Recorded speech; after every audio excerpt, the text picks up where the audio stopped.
Halo teman Indodax, dimanapun kamu berada, senang sekali rasanya di sini Yose Satria. Kita berjumpa kembali dalam podcast Indodax Academy. Oh iya, bicara soal kripto, sudah tahukah teman-teman Indodax bahwasanya istilah staking? Nah, staking ini adalah menempatkan aset kripto pada crypto exchange seperti Indodax untuk mendapatkan reward atau imbalan aset. Nah, ini sama seperti konsep bunga dalam perbankan. Nah, saat ini penggunaan fitur Indodax Earn atau yang dikenal dengan staking ini sudah dapat diakses pada versi desktop dan juga akan segera hadir dalam versi mobile app. Jadi, beli kripto ya hanya di Indodax, bukan yang lain. Segera download di Play Store dan juga App Store kamu. Oke, kembali ke topik bahasan kita hari ini adalah mengenai crowdfunding kripto atau kripto crowdfunding. Mana nih yang benar? Oke, bagaimana ini menghimpun dana secara kolektif, kemudian disalurkan untuk satu misi khusus, misalnya untuk bisnis dan juga untuk sosial. Kita akan kupas lebih dalam. Dan di studio sudah hadir dengan Mas Yan Tirta dari komunitas Cardano Indonesia. Halo Mas Yan, Halo. tos dulu dong. Gimana kabarnya? Kabar baik, thank you Mas Yose. Oke. Saya sangat benar-benar sangat happy banget, sangat antusias kalau ketemu orang-orang seperti Mas Yan Tirta ini, sangat-sangat Web3 entusias ya. Oke, Mas Yan, mengenai boleh dijelaskan nggak sih mengenai singkat tentang project komunitas Cardano dan juga project Catalyst ini. Gimana? Oke, sure. Jadi sedikit penjelasan soal Cardano. Mungkin udah pada tahu kalau Cardano tuh third generation blockchain. Terus tadi sempat mention ada staking. Jadi Cardano fitur sistemnya itu pakai proof of stake. Dan proof of stake itu ada pelaku utama yang namanya stake pool operator. Jadi stake pool operator itu bisa siapa aja, bisa Mas Yose, bisa teman-teman di Indodax Academy atau siapapun. Jadi seorang individu pun itu bisa menjadi seorang stake pool operator. Stake pool operator ini nanti fungsinya adalah untuk memvalidasi node. Contoh gampangnya stake pool operator itu ibarat bank dan kita ini itu kita bisa nabung ke bank itu agar mendapatkan reward. Jadi kurang lebih stake pool operator seperti itu. Kenapa saya menyebutkan itu? Karena saya ingin menggarisbawahi bahwa pelaku dalam ekosistem Cardano itu each one of us, community, semua itu punya peranan penting dalam Cardano. Nah, kita ngambil benang merahnya tuh. Tadi kan saya menyebut benang merah dari Cardano itu kan community. Komunitas ya? Ya, betul. Itu dilanjut dengan program inkubator mereka yang tadi Mas Yose sempat sebut, itu Project Catalyst. Jadi Project Catalyst itu adalah program inkubator hasil pemikiran dari IOG. IOG itu adalah salah satu dari 3 founding entity Cardano. Jadi ada IOG itu kayak gampangnya itu yang otaknya tuh. Dia tuh yang bikin chain-nya tuh. Terus ada juga Cardano Foundation itu yang bicara governance sama edukasi yang berat-berat lah, yang geeky. Terus ada juga teman-teman dari Emorgo yang dia itu fokus di financial arm dari Cardano. Nah, move forward lagi ke Project Catalyst. Jadi Project Catalyst itu adalah inkubator yang ingin memberdayakan komunitas Cardano yang mau membantu komunitasnya dengan memberdayakan teknologi Cardano. Oke. Berarti dari komunitas Cardano ini sendiri juga salah satu kesibukannya, salah satu proyeknya ini adalah dari project Catalyst itu sendiri ya, secara nggak langsung. Betul. Jadi salah satu kesibukannya itu adalah bagaimana kita promote Project Catalyst ke siapapun di sini, even teman-teman Indodax. Jadi kalau teman-teman Indodax misal mau memperpanjang podcast series ini, itu juga bisa mengajukan pendanaan ke Project Catalyst. Kalau kita sempat lihat di website ya, dari sempat kita riset juga mengenai komunitas Cardano, ini melalui Project Catalyst juga sempat juga salah satu concernnya adalah membuat crowdfunding ya. Ini bisa dijelaskan boleh secara lebih sederhana nggak nih crowdfundingnya ini seperti apa nih dari crowdfunding? Saya kasih kayak garis besarnya ya. Memang agak berbau crowdfunding, tapi nanti saya jelaskan lebih detail. Selain itu, Project Catalyst crowdfunding sistemnya itu adalah tiap 4 bulan. Tiap 4 bulan itu ada yang namanya fund series. Fund series. Ya, fund series. Dan fund series Project Catalyst itu udah berlangsung sampai 9. Jadi awalnya 0, sekarang sampai 9. Nah, tiap fund series itu ada sejumlah dana yang berasal dari Treasury Cardano dan berasal dari percentage of transaction fees. Yaitu sumber dana dari Project Catalyst. Tiap dana itu bisa dipakai untuk beberapa kategori yang ditentukan oleh lagi-lagi community. Jadi community itu selalu mempunyai peranan penting. Kurang lebih seperti itu sederhananya. Sebenarnya kalau kita pengen lebih ngegiki lagi bisa panjang. Oke. Sebenarnya kalau crowdfunding itu kan kalau bayangan masyarakat umum nih ya, itu kan kayak menghimpun dana secara kolektif, kemudian kita salurkan atau kita gunakan untuk satu misi khusus, bisa soal sosial, bisa untuk bisnis. Sebenarnya yang membedakan project crowdfunding dari project Catalyst dan Cardano ini sendiri dengan crowdfunding pada umumnya. Kalau kita umumnya kan yang sosial nih, yang di Indonesia yang kita tahu ada kitabisa.com, ada ayobantu.com. Yang membedakan Project Catalyst dari Cardano sendiri dengan crowdfunding lainnya seperti apa sih, Mas Yan? Secara umum saya bisa kategorikan itu ada dua pembeda. Kayak tadi contohnya Ayo Bisa sama Kita Bantu ya. Itu kan rata-rata yang crowdfunding seperti itu mereka yang mengasih dana tuh yang suka aja. Jadi semisal ada project yang udah diverifikasi sama platformnya, terus kita kasih uang dana. Ya, semaunya. Dari satu campaign itu ya. Betul. Kalau Project Catalyst tadi saya sempat sebut sumber dananya itu dari treasury dan dari percentage of transaction fees.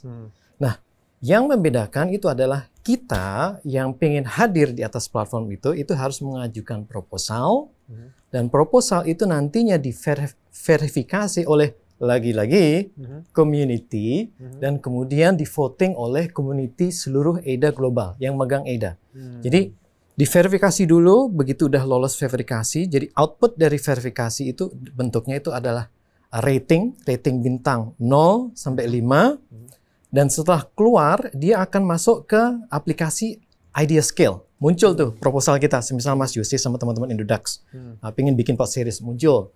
Nah, semua yang mendaftar di aplikasi Idea Scale itu mereka bisa ngeliat tuh proposalnya, terus dibaca-baca, terus kalau suka mereka bisa voting. Ting!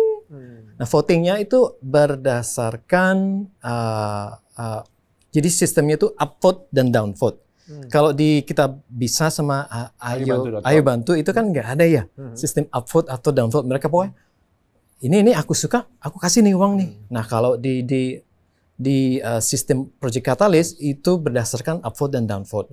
Nah, yang menarik, saya kayak kalau boleh kayak agak ngegiki soal proses verifikasinya, itu ada dua step. Ada verifikasi proposal oleh yang namanya proposal assessor. Gampangnya gini, proposal yang kita ajukan, Mas Yusis dan teman-teman Indodax itu ibaratnya adalah karya tugas akhir. Dan proposal assessor itu ibaratnya adalah dosen pembimbing. Jadi dosen pembimbing nilai nih tugas akhirnya Mas Yose. Nah, setelah lolos itu kan ketemu lagi nih dosen-dosen lain. Nah, dosen-dosen lain itu namanya veteran proposal assessor. Nah, setelah lolos yang barisan dosen-dosen pembimbing ini baru yang namanya lulus. Nah, kurang lebih sistemnya Project Catalyst untuk verifikasi proposal seperti itu, sumber dananya yang tadi saya sebut. Berarti dosen-dosen yang tadi kayak analogi dosen itu semacam verifikatornya seperti itu ya? Oke. Dan sorry motong. Dan dosen-dosen tuh ya teman-teman di sini semua. Jadi siapapun bisa gabung. Kalau kita juga melihat web itu kan berarti kayak semacam ada campaign juga ya, Mas Yan, yang kita sempat riset. Itu juga ketika menghimpun dana, kemudian menyalurkan dana dari si campaign ini sendiri, juga dalam bentuk kripto atau bagaimana, Mas? Betul, dalam bentuk kripto. Awalnya dari fund 0 sampai fund 8 itu dananya itu diumumkannya itu dalam bentuk USD. Jadi paling tinggi waktu itu di fund ke-8 itu dana yang tersedia sekitar 16 juta US dollar. Wow. Ya. Tapi teman-teman Indodax di sini pasti tahu yang namanya EIDA atau yang namanya kripto itu kan pasti naik turun ya. Nah, bayangin aja ketika seorang Mas Yose dengan proposalnya itu minta 10.000 US dollar. Terus dari Project Catalyst ngirimnya itu adalah EIDA sejumlah 10.000 US dollar. Nah, ketika harganya turun, itu kan otomatis ngaruh ya. Otomatis mereka yang tadinya mungkin untuk marketing itu $50 dan seterusnya $40, tapi karena harga turun, otomatis jatahnya menjadi turun. Otomatis kemampuan mereka untuk deliver sesuai KPI proposal itu menjadi terimbas. Kalau membahas mengenai yang Project Catalyst tadi, sebenarnya kalau dari salah satu tujuan si Cardano ini kan untuk membantu juga ya, namanya pendanaan yang tadi Mas Yan sempat katakan, pengembangan komunitas atau community development. Sebenarnya ada nggak sih kriteria khusus komunitas yang menjadi perhatian dari Cardano? Misalnya khusus ke komunitas yang pengembangan kripto kah? Atau komunitas yang khusus juga untuk pengembangan koin ada atau bagaimana, Mas Yan? Oke. Secara umum kriterianya itu adalah dua secara umum, yaitu pertama dia memang mau membantu komunitas. Jadi bukan membantu dirinya sendiri. Untuk semisal kayak dia udah punya perusahaan dan dia pengen memperpanjang perusahaan itu, enggak. Jadi murni membantu komunitas dengan memberdayakan teknologi Cardano. Itu adalah kriteria pada umumnya. Cuman kalau saya boleh menambahkan, ada dua tambahan kriteria lainnya, yaitu komunitas itu memang tujuannya seperti tadi disebut tidak untuk finansial, tujuannya untuk memperkaya diri atau tujuannya untuk membuat sebuah aplikasi yang memperkaya diri. Semuanya dana itu harus kembali kepada komunitas. Gimana dana itu, semisal mereka menciptakan dApps yang menghitung carbon zero.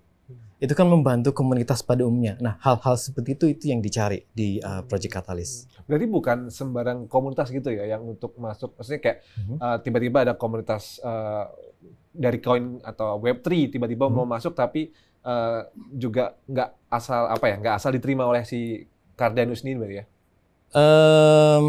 Selama misi mereka itu ada misi sosial yang bagus dan mengedepankan teknologi Cardano, itu bisa diterima. Tapi please note, sekali lagi, yang menilai itu adalah keseluruhan komunitas dari Cardano global. Jadi bukan dinilai oleh IOG, Cardano Foundation, atau Emorgo, tapi dinilai oleh saya, Mas Yose, dan teman-teman yang lain. Itu kalau mau mengajukan langsung masih melalui web dan sebagainya itu ya? Betul, melalui web, melalui website namanya projectcatalyst.io. Oke. Itu biasanya kalau ketika kita mengajukan proposal yang tadi Mas Yan sampaikan, berapa lama sih untuk kita verifikasi untuk kemudian dapat bantuan seperti itu? 3 bulan. Rata-rata 3 bulan. Rata-rata 3 bulan. Rata-rata 3 bulan untuk kita pengajuan proposal, kemudian di ACC. Kemudian ketika memang misalnya ada satu komunitas yang sudah mengajukan ke komunitas Cardano, kemudian melalui Project Catalyst sudah diverifikasi oleh si verifikator tadi. Kemudian bagaimana MOU atau perjanjian kerjasamanya dengan si Cardano dengan komunitas ini? Seperti apa, Mas Yan? Itu ada dua pemahaman. Pertama soal MOU. Kalau di Project Catalyst ini nggak ada sifatnya MOU yang tanda tangan. Karena memang dana yang dikasih oleh Project Catalyst ini itu no strings attached, tanpa ikatan. Jadi muncul suatu responsibility dari yang mengajukan proposal itu untuk deliver. Jadi kita menaruh harapan besar pada your good faith untuk deliver. Yang terus menambahkan, jadi bukan MOU tradisional, tapi yang ada itu adalah diskusi. Jadi bentuk diskusi pertama itu adalah onboarding. Jadi onboarding itu yang dapat dana itu diundang di sesi Zoom dan di ngobrol nih. Besok tuh kayak gini loh, laporan sistem itu kayak gini loh. Kalau ada pertanyaan apa-apa, kalian bisa kontak saya, bisa kontak ini, bisa kontak dan seterusnya. Nah, untuk kayak menjelaskan lebih detail, karena sistem Project Catalyst itu kan tiap 3 bulan. Artinya dalam tiap 3 bulan itu harus ada laporan progres dalam 1 bulan tersebut. Laporan progres itu dikirim ke tim auditability dari IOG. Nanti mereka periksa nih, ada formatnya. Jadi nggak dari nol. Jadi mereka periksa, oh ini beneran kok dia bisa memenuhi KPI ini dan seterusnya dan seterusnya. Kalau memang dia bisa memenuhi KPI, katakanlah ini pengalaman sendiri ya, nggak tercantum dalam kayak panduan mereka. Selama bisa deliver 70% dari KPI, dananya itu akan turun. Itu jadi close date untuk menerima close out report itu adalah 20-an akhir tiap bulan. Akhir. Di tanggal 20-an akhir maksudnya. Ya. Oke. Kalau lebih dari itu, kalian otomatis distribusi dana itu akan molor. Hingga detik ini tuh biasanya Project Catalyst sama dengan komunitas Cardano yang biasanya dibantu dan didanai juga seperti itu. Komunitas seperti apa sih Mas yang hingga detik ini kira-kira? Oke, itu dua hal. Saya akan jawab dari pengalaman saya sendiri. Jadi ya kalau dari Cardano Indonesia kan dia community. Jadi dia ingin membangun awareness soal Cardano bahwa kita ini lebih loh dari cuman kripto. Kita ini sebuah blockchain yang punya sistem governance, yang mereka ingin bikin kayak konstitusi Cardano semacam Pancasilanya versi Cardano. Sorry nih ngegigit. Tetapi di satu sisi komunitas yang bisa menerima pendanaan itu tergantung dari kategori dalam Project Catalyst. Hingga detik ini sudah ada komunitas apa saja mungkin? Ada mungkin di Indonesia atau bagaimana? Oke, kalau di Indonesia itu ada dua komunitas. Yang pertama kayak ini Cardano Indonesia. Saya bukan promo ya. Nggak apa-apa. Oke. Terus ada juga Eastern Town Hall Indonesia. Nah, Cardano Indonesia jadi itu di lead sama teman-teman Cardano Indonesia, itu ada Jordi, ada Andreas. Kalau di Eastern Town Hall itu di lead sama saya dan Mas Charbel. Nah bedanya kalau Cardano Indonesia itu bicara soal ekosistem. Kayak ada teknologi apa, terus kayak token apa nih yang lagi hot, yang price-nya lagi gila nih. Nah itu Cardano Indonesia. Tapi kalau pengen ngegiki itu yang Eastern Town Hall, yang ngobrolin soal governance, penciptaan Undang-Undang Dasar 45 versi Cardano, kayak gitu. Nah tadi Mas Yan juga sempat menyampaikan mengenai masyarakat umum atau ya pokoknya masyarakat umum yang untuk dapat bergabung atau join membantu mengajukan proposal ke komunitas Cardano dan juga Project Catalyst nanti dapat reward. Itu gimana nih Mas? Menarik. Kayaknya bisa jadi peluang cuan, peluang uang nih. Gimana nih Mas Yan nih? Benar banget. Jadi tadi sempat menyebutkan dalam memverifikasi sebuah proposal itu ada dua komponen, proposal assessor dan veteran proposal assessor. Dalam assessment sebuah proposal, seorang proposal assessor itu bisa mendapatkan cuan apabila dia melakukan assessment yang baik. Tipe assessment itu ada 3, ada excellent, ada good, sama invalid assessment. Excellent assessment itu mendapatkan $120 tiap assessment, good assessment itu dapat $60, invalid dapat 0. Untuk veteran proposal assessor, itu dia juga ada kompensasinya. Kompensasinya itu berdasarkan pool. Jadi poolnya pada saat fund tertentu itu dibagi jumlah veteran proposal assessor, dibagi lagi dengan jumlah assessment yang mereka lakukan. Sederhananya di Indonesia itu ada satu orang individu yang kita kaget banget. Dia siswa dari Eastern Catalyst School. Jadi Eastern Catalyst School itu bagian dari Eastern Town Hall. Eastern Catalyst School itu mengajarkan segala sesuatu yang berkaitan dengan Project Catalyst. Nah, salah satu murid kita itu berhasil mendapatkan 100 juta rupiah. Itu waktu itu untuk kerja 3 bulan. Kebetulan saya sendiri maksimal itu mendapatkan 60 sampai 75 juta. So itu contoh sukses story buat teman-teman yang mendengarkan kalau kalian pun juga bisa. Karena yang mendapatkan tadi kompensasi yang sempat mention itu backgroundnya ya nggak spesial. Kayak cuman orang yang peduli, orang yang punya knowledge umum, dan dia mau terlibat di governance Cardano. Berarti siapapun itu tidak peduli latar belakangnya bisa mendapatkan peluang uang, peluang cuan tadi ya. Seperti tadi 120 sampai dengan 120 US dollar. Untuk satu assessment. Ya. Ditemukan di projectcatalyst.io. Di projectcatalyst.io. Oke. Selanjutnya Mas, sebenarnya ketika nanti si proposal itu sudah disetujui, kemudian yang diharapkan Cardano nih, kan pasti ada timbal baliknya saling menguntungkan baik bagi komunitas yang dibantu maupun komunitas Cardano. Ini seperti apa Mas feedback dan timbal baliknya? Oke. Dari Cardano sendiri yang diminta tuh simple. Ketika kalian membuat proposal, itu kan kalian pasti mengajukan tujuannya, kalian pasti mengajukan KPI-nya. Dan ketika kalian itu mendapatkan pendanaan, itu kan artinya kalian udah diverifikasi oleh komunitas. Dan ketika udah diverifikasi oleh komunitas, berarti tujuan kalian itu udah oke. harapannya dari Cardano atau maupun dari Project Catalyst itu adalah just deliver on your KPI. Kalau kalian udah deliver your KPI, itu otomatis kalian udah berkontribusi terhadap ekosistem Cardano.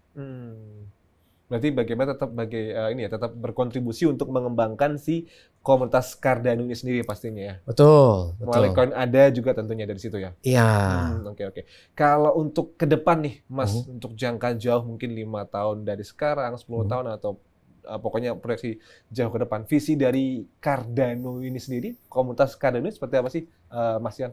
Cardano dan komunitas Cardano. Oke. Dari Cardano ini agak geeky ya. Wah, sorry ya. Menarik nih. Emang harus visioner sih ya.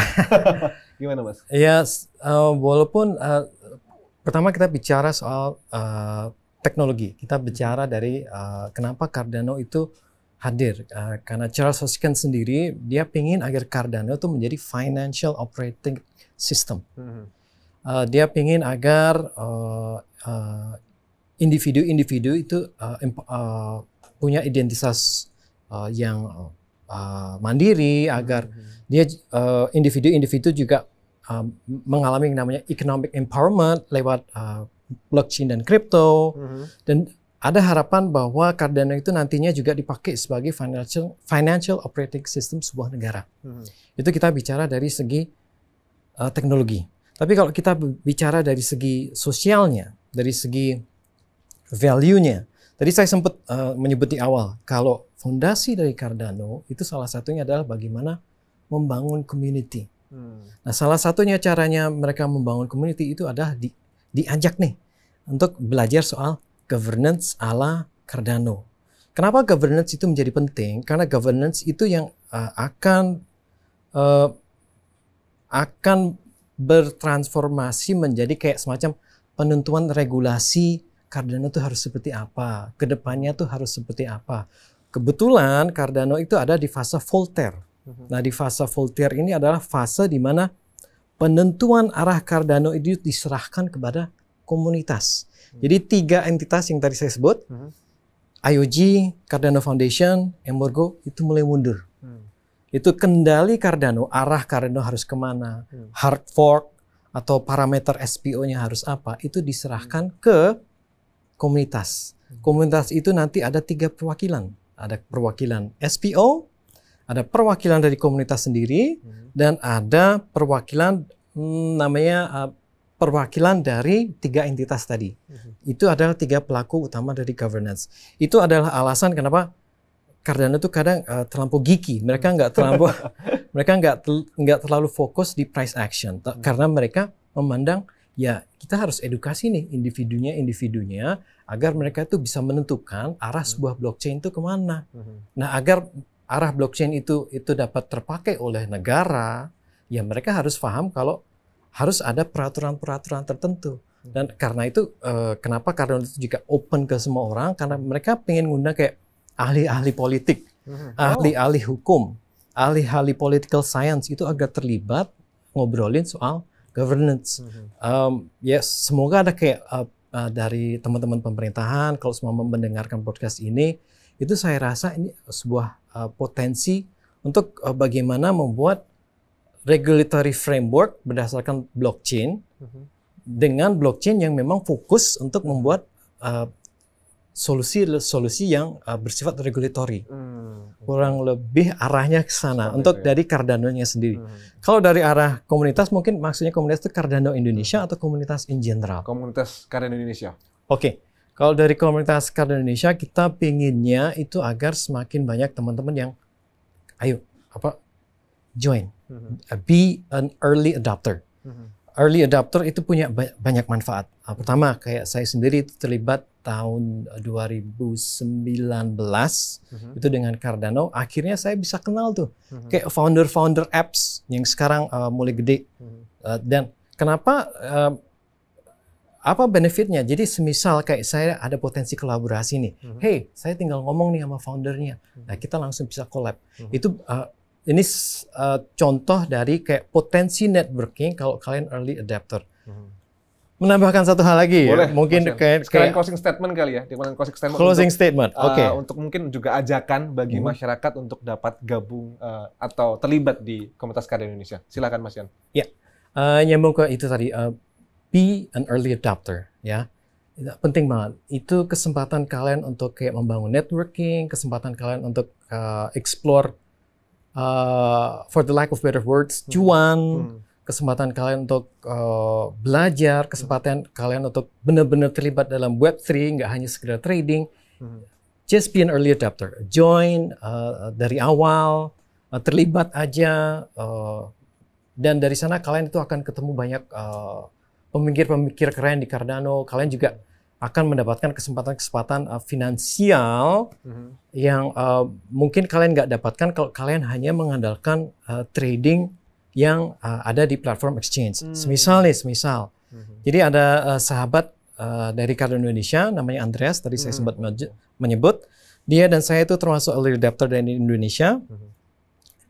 Dia itu karena terlibat diskusi dengan salah satu DEPs yang baru mau mulai, akhirnya dia mendapatkan airdrop 176 token. Saya nggak mau nyebut, saya nggak mau promote si DEPs-nya itu. Cuman dari 176 token, itu hanya dengan terlibat, dengan ngobrol. Sebaiknya kamu gini, sebaiknya gini. Itu dia mendapatkan 176. Waktu itu nilainya 0. Kebetulan itu nilainya naik sampai $100. 176 dikalikan $100. Waktu itu ADA itu harganya itu kalau nggak salah itu 1,5. Ya lumayan. Itu kalau semua konsepnya konsep cuan. So nggak ada ruginya. Kalian udah dengar tadi kayak terlibat menjadi proposal itu ada potensi cuan apa. Kalian juga barusan dengar kalau kalian terlibat dari awal ngobrol dengan sebuah DEPs dari awal itu bakal dapat airdrop free.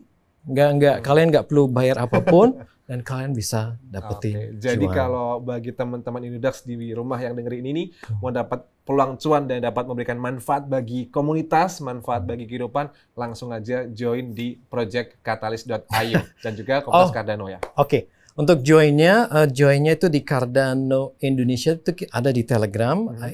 Nama Telegramnya Komunitas Cardano Indonesia.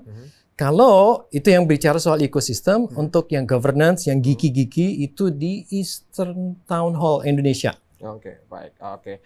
Wah, ini udah di penghujung acara, nggak terasa. Sekali lagi terima kasih Mas Yan sudah memberikan value, memberikan pengetahuan baru juga buat teman-teman Indodax mengenai Project Catalyst dan juga komunitas Cardano. Sekali lagi terima kasih Mas Yan, semoga dapat menambah value bagi teman-teman semuanya. Oh ya, bagi teman-teman Indodax yang mau belajar lebih dalam soal kripto, bisa banget gabung di grup Telegramnya Indodax di @indodaxroom, biar aset masa depan kamu semakin cuan. Oke, akhir kata, sebaik-baiknya manusia adalah manusia yang memberikan manfaat bagi orang lain dan terus berbuat kebaikan dan kebajikan agar bahagia lahir dan batin. Saya Yose Satria, pamit undur diri, terima kasih dan sampai jumpa.